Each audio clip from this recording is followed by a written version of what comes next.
Welcome to this explainer. I am absolutely thrilled you're here today because we are tackling one of the most massive, game-changing shifts in global financial reporting history. We're talking about IFRS 16. Now, I know, lease accounting might not sound like a summer blockbuster thriller at first, but trust me, it kinda is. We're looking at a standard that literally forced companies to drag trillions of dollars of hidden obligations out of the shadows and right into the light. Our mission today is to demystify this massive global shift, look at the mechanics behind it, and understand exactly why the financial world will never be the same. And look, whether you're a retail investor picking stocks for your retirement, or you're just wondering about the true financial health of the company you work for, understanding this shift is absolutely crucial to seeing the real picture. So, let's get into it. Here's a quick roadmap of what we'll be covering in today's explainer. 1. The 12 trillion loophole. 2. Welcome to IFRS 16. 3. What exactly is a lease? 4. Shaking up financial ratios. And finally, 5. The banking sector ripple effect. Okay, let's dive straight into Section 1, the 12 trillion loophole, and the massive flaw of the old IAS 17 standard. To really understand why this new standard was created, we have to talk about the structural flaw of the old rules. And honestly, that flaw can be summed up by the number you're looking at right now. That is not a typo. $12 trillion. Under the old rules, companies could use these things called operating leases. Basically, if you were essentially just renting an asset, you didn't have to put that asset or the massive future liability of paying for it anywhere near your balance sheet. It was a totally legal form of off-balance sheet financing. And you can probably guess why companies love this, right? By keeping these huge liabilities completely off the books, they looked so much leaner. They looked like they were generating huge returns on a tiny asset base, all while quietly hiding absolute mountains of debt.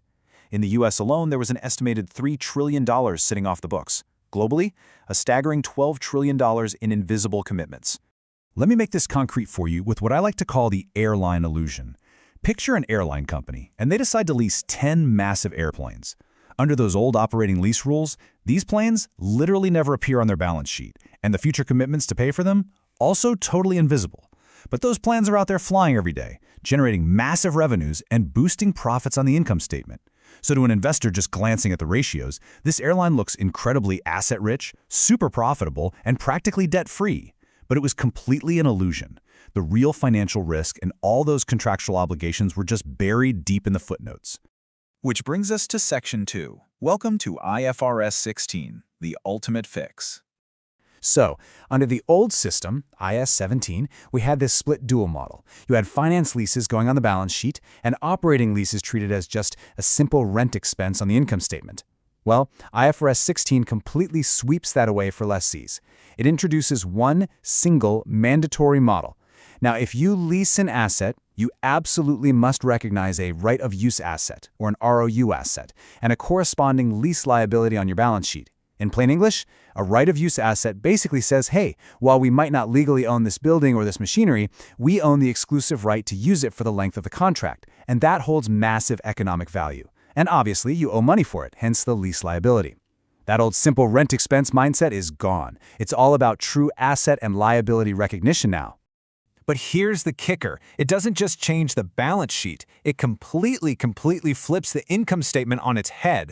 Instead of a nice, flat, straight-line rent expense every year, your costs are now split into depreciation on the right-of-use asset and interest on the lease liability. Think of it exactly like a home mortgage. In the early years of a mortgage, your interest payments are huge, right? Because the principal balance you owe is still really large. It is the exact same dynamic here. The total lease expense is heavily front-loaded in the early years due to that high initial interest, even if your actual cash rental payment hasn't changed by a single cent. And the consequence of this is huge. It hits a company's early-year profitability metrics hard. An uneducated investor might look at that and think margins are shrinking, when in reality it's just the timing of the accounting expenses catching up with them. So, moving on to Section 3. With the stakes being this high, we have to ask, what exactly is a lease anyway? Because forcing all this onto the balance sheet has such wild consequences, companies suddenly started asking a very profound, almost philosophical question. Are we actually sure this contract is a lease? Under IFRS 16, a contract only qualifies as a lease if it passes a rigorous three-part test. First, there has to be an identified asset. It's got to be explicitly or implicitly specified. Second, the customer must obtain substantially all the economic benefits from using that asset. And third, the customer has to have the right to direct the use of that asset. Basically, you get to decide how, when, and where the thing operates. Now, why does this matter so much? Because if a contract fails even one of these three tests, it's not a lease at all. It's just a service contract. And service contracts get to stay happily off the balance sheet. That is exactly why you see companies fighting tooth and nail to prove they actually fail these criteria. Now, what's really interesting about this is a massive loophole written into the rules known as the substantive substitution right. Basically, if the supplier of the asset has the practical ability to easily swap out your asset for another one, and they'd actually benefit economically from doing it, well then, you don't actually have an identified asset. And if you don't have an identified asset, remember our test, you don't have a lease. Let's use the corporate cab test to make this crystal clear. Imagine a corporate office hires a cab service to pick up their employees. If the cab company can just send a different Toyota every single day, depending on which driver is closest, that means the supplier has substitution rights. That's a service contract. But let's say the CEO demands that one specific, identified black Mercedes with a specific license plate is at their disposal every single day, and the supplier can't easily swap it out without breaking the deal. Well, congratulations, you just entered into a lease, and that Mercedes is going right onto your balance sheet. Now, I know what you're thinking. At this point, accountants globally must have been panicking. Do we literally have to calculate the present value of the lease liability for every single office chair, stapler, and laptop? Thankfully, no. The standard throws out a lifeline with what are called practical expedients. You get a total exemption from all this complex accounting if the lease is short-term, meaning under 12 months, or if the asset is low value, which is generally accepted to be under $5,000 when new. So, your massive million-dollar server farm, that's going on the balance sheet. But the break room printer, you can entirely ignore it. All right, Section 4, shaking up financial ratios and rethinking corporate health. So, we've identified all the leases, and we've slapped them onto the balance sheet. What happens next? Total chaos for financial metrics. Analysts literally had to rethink everything they knew. Let's walk through how this impacts the vital signs of a company. EBITDA, earnings before interest, taxes, depreciation, and amortization. It suddenly increases. Why? Because what used to be a simple operating rent expense up high on the income statement is now categorized as depreciation and interest, which fall below the EBITDA line. So companies instantly look more profitable on an EBITDA basis. But then look at gearing, or the debt-to-equity ratio. It absolutely skyrockets because a massive new liability just got dropped onto the balance sheet. And investors care deeply about gearing because it signals solvency risk. Meanwhile, asset turnover, it decreases because your total asset base is suddenly bloated with all these new right-of-use assets, making the company look way less efficient at generating revenue. And finally, interest cover decreases because you're reporting significantly more interest expense. Overnight, without the underlying business fundamentally changing one single bit, companies suddenly look far more indebted and far less efficient with their assets. And that leads us to our final part today, Section 5, the banking sector ripple effect. So how exactly does the financial industry handle a situation where almost every corporate client on earth suddenly looks like they're drowning in debt? When a bank's credit risk department pulls up a client's financials under IFRS 16, alarms might instantly go off. The client appears highly leveraged with weakened interest coverage. Banks had to immediately step in and overhaul their entire credit modeling systems.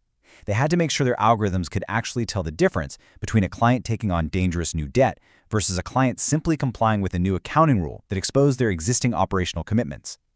Think about the stakes here. If banks got this wrong, it could have triggered a massive artificial credit crisis.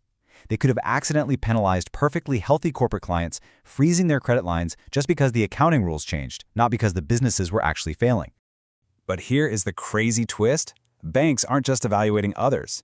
They are massively impacted themselves because banks are huge lessees. Think of the thousands of retail branches and standalone ATMs they lease all over the world. Under Basel III banking regulations, because these right-of-use assets are now officially on the balance sheet, they increase the bank's risk-weighted assets, or RWA.